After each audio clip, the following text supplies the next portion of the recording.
Hello students, welcome back in my next video. आज हम करेंगे class 10 chapter electricity in text question. So let's start. First question is why does the code of an electric heater not glow while the heating element does. Question में क्या कह रहा है कि जो इलेक्ट्रिक हीटर होता है उसकी जो कोड होती है वो ग्लो नहीं करती, लेकिन उसका जो एलिमेंट होता है वो ग्लो करता है।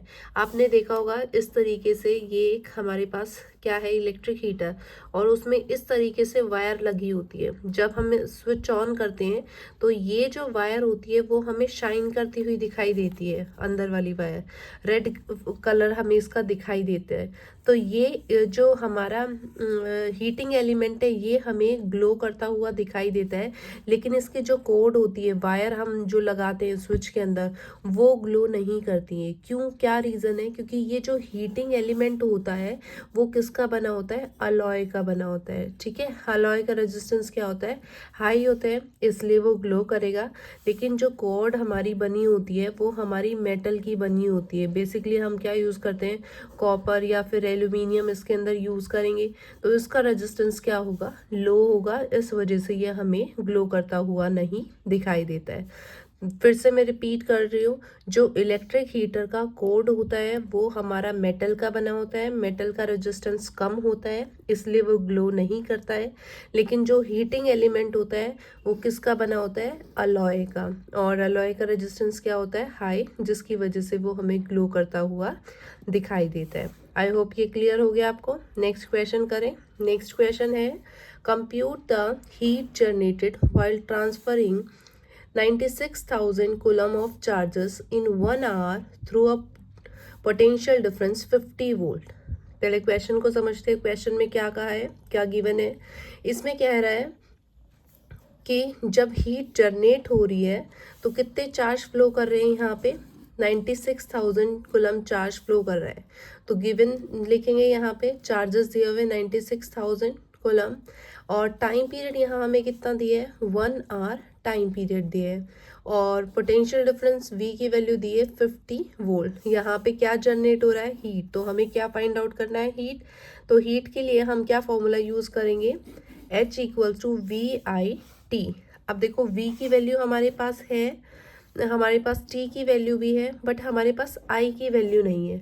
तो हमें पहले I की वैल्यू फाइंड आउट करनी पड़ेगी। I क्या होता है? करंट। ठीक है, और करंट के लिए जनरल फॉर्मूला क्या होता है? Charge upon time. तो हमारे पास चार्ज भी है और टाइम भी है, इससे हम इसको सिंप्लीफाई कर लेंगे।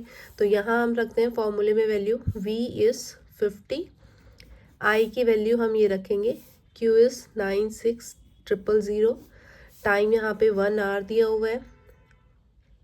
अब टाइम की यूनिट क्या होती है? सेकेंड। तो आर को आप किस में कन्वर्ट करोगे? सेकेंड में।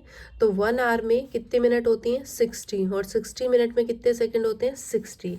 तो यहाँ 60 इंटू 60 कितना हो जाएगा? 3600। ये हम यहाँ पे करेंगे। अगर आप कन्वर्ट नहीं करते हो तो फिर आपका क्वेश्चन गलत हो जाएगा। देन उसके बाद नेक्स्ट हमें टाइम यूज़ करना है, सेम यूज़ होगा, ये कैंसिल हो जाएगा। यहाँ पे इन दोनों को मल्टीप्लाई कर देंगे। मल्टीप्लाई करने के बाद हमारे पास क्या आ जाएगा? जो हीट जनरेट हो रही है वो, और हीट की जो यूनिट होती है वो हम क्या यूज़ करते हैं? जूल। इसको कैलकुलेट करके आपको आंसर कमेंट बॉक्स में मेंशन करना है, आपका आंसर क्या आएगा। नेक्स्ट क्वेश्चन देखते हैं, इसमें क्या दिया है? An electric iron of resistance 20 ohm takes a current of 5 ampere.